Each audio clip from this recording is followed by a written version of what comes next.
Addison Rae just got nominated for the 2025 Grammys, but her music wasn't always well received. In fact, the story I have been hearing from the media is an underdog and unprecedented comeback story. But that is just what the news is saying. What is actually happening? I have no idea. I have listened to Diet Pepsi maybe once and nothing else. So today's video, we're going to be checking out 4 songs.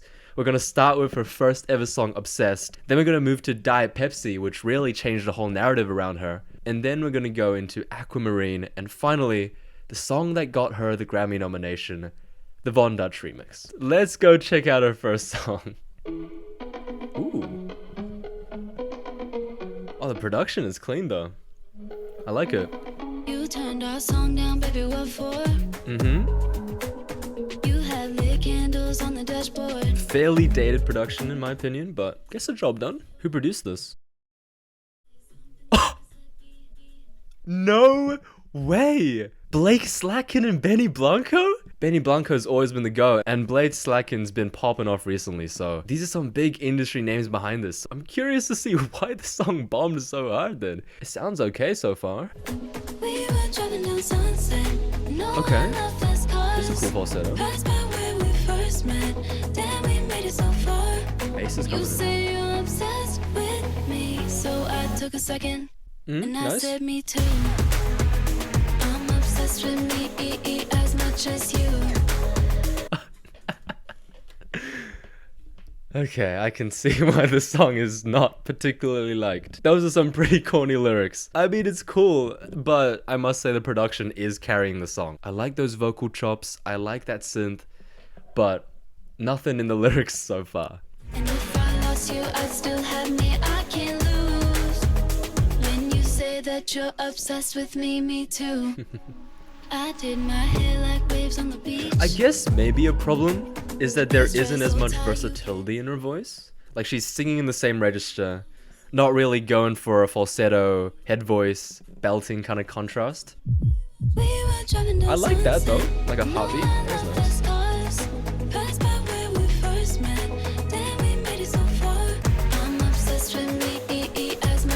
Okay, tell him.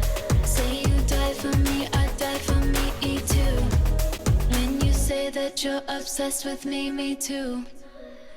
I'm obsessed with me as much as you. Interesting choice. Say you die for me, I die for me too.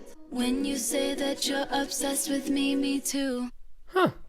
Wait, that was a really interesting choice to end that song. Because it felt like the song had finished, and then they just added a whole repeat of the chorus there without any production. That was really strange. I can see why this is not as well received. It feels very forgettable. The lyrics are quite cheesy. Just going back to what I said, I guess there's not much vocal stuff going on that makes it stand out. And in that sense, anyone could have sang this song and it would have been the same, right? But as a first song, that is not as bad as everyone has made it out to be. Let's transition from her lows to her highs. This is Diet Pepsi. And let's take a peep at who produced this before. Ooh, people I don't recognize. And she also switched record labels as well. She went from Warner to Columbia. Okay, interesting. That's cool. My boy's a winner. He loves the game. My lips reflect off his cross. I like it. It's very hip-hoppy, very springy. Her vocal cadence is pretty much still the same. That really sweet Sabrina Carpenter-esque head voice.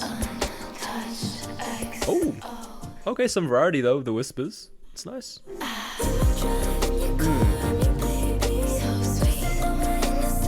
Yeah, no, she's definitely showing more of a vocal chops there, and her falsetto is really nice. Dude, definitely leagues ahead. And it's in a lot of the things that I critiqued, right? Her vocals have got a lot more versatility. The production is cool. It's as good as the previous song, but it's more unique. It's got a nice sort of springy, elasticy kind of sound. I think they've also shoved in the sound effect of like a Pepsi can opening. I think I heard that, which was really nice. One thing I would love to see is maybe her belting a little bit more. Because so far, all I've heard is very airy. And maybe that's the vibe she's going for, but you know, I want to hear some belts. Till we get caught, fog up the windows in the parking lot.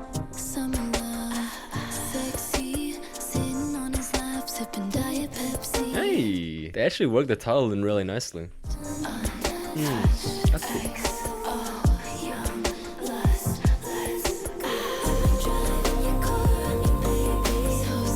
I like that there isn't like a dramatic build up to the chorus. It just happens. So it's very seamless. I do wish there was a little bit more bass though. That might just be me though.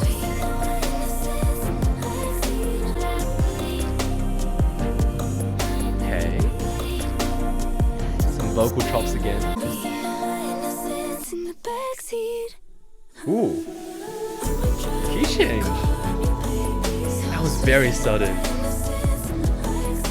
I don't know if that key change was necessary, but I guess it sounded cool in the moment.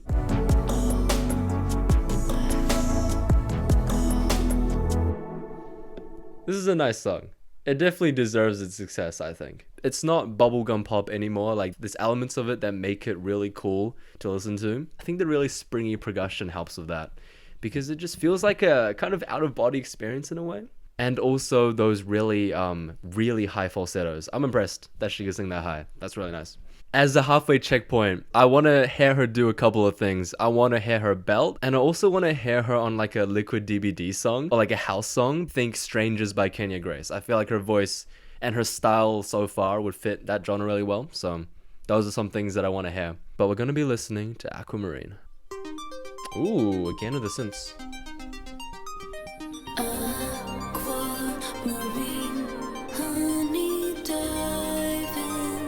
Very nostalgic.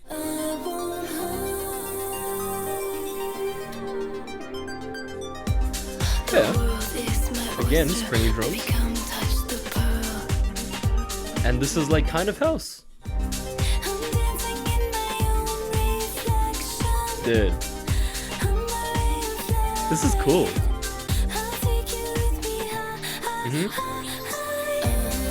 Oh, the sparkles. Okay, it's a very upbeat production, but a really slow-paced song lyrically.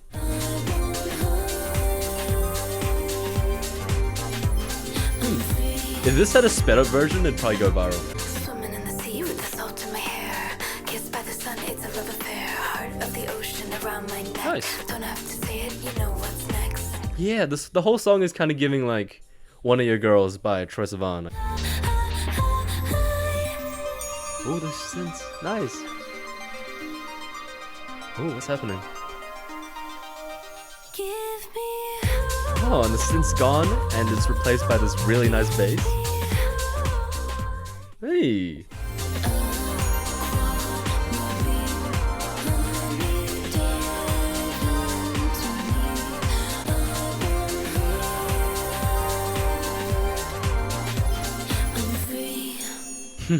And a little chime there to end off the song. I think that is definitely my favorite one. The only gripe I have with Aquamarine is that it just is a bit boring at times. Like the lyrics and the melody are very repetitive, but that is because of the genre that it's inhabiting. Like it's very much something that you might play at a disco, at a club, and being repetitive actually helps it in that case. It's what the genre is about. So yeah, it does seem like she's very quickly found her style and found her niche, which is really impressive actually. We're going to end it off with the song that has been nominated for a Grammy. It's Von Dutch featuring A.G. Cook and Charlie XCX. Let's go.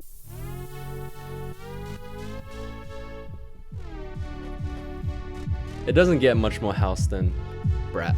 I'm just living that life. Fun Dutch cult classic, but I still pop every time my track drops. You're jealous. I'm just living that life while you're sitting in your dad's basement. Bet you're disappointed. You know, I like her voice on such a jarring track as well. She can't just hide behind like a breathy head voice. She has to actually like go ham. Made another page just to look at my Yeah. type dress. Like, look at that Red delivery, lips, I know bro. you want it. It's like I'm just violent. living that life. Linked with Addison on Melrose, because I'm just living that life. Fun Dutch cult classic, but I still pop. Always give me more views. It's kinda like a day job. Got a lot to say And that about my sweeping debut. synth, Felt adding a little bit to that things build up. Whoa.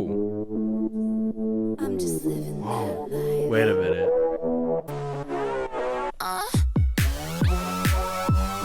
Whoa!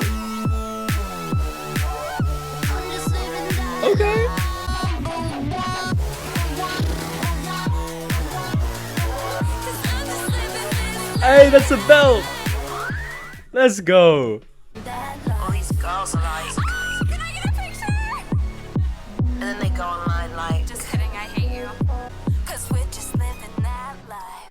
I think it's tough to comment on a feature, especially since I actually haven't reacted to Brat on this channel. I don't actually know because the song is released before Pepsi and Aquamarine, but this is so much different to the style that she is pursuing currently that it does make me wonder, like, this is very far out of her comfort zone.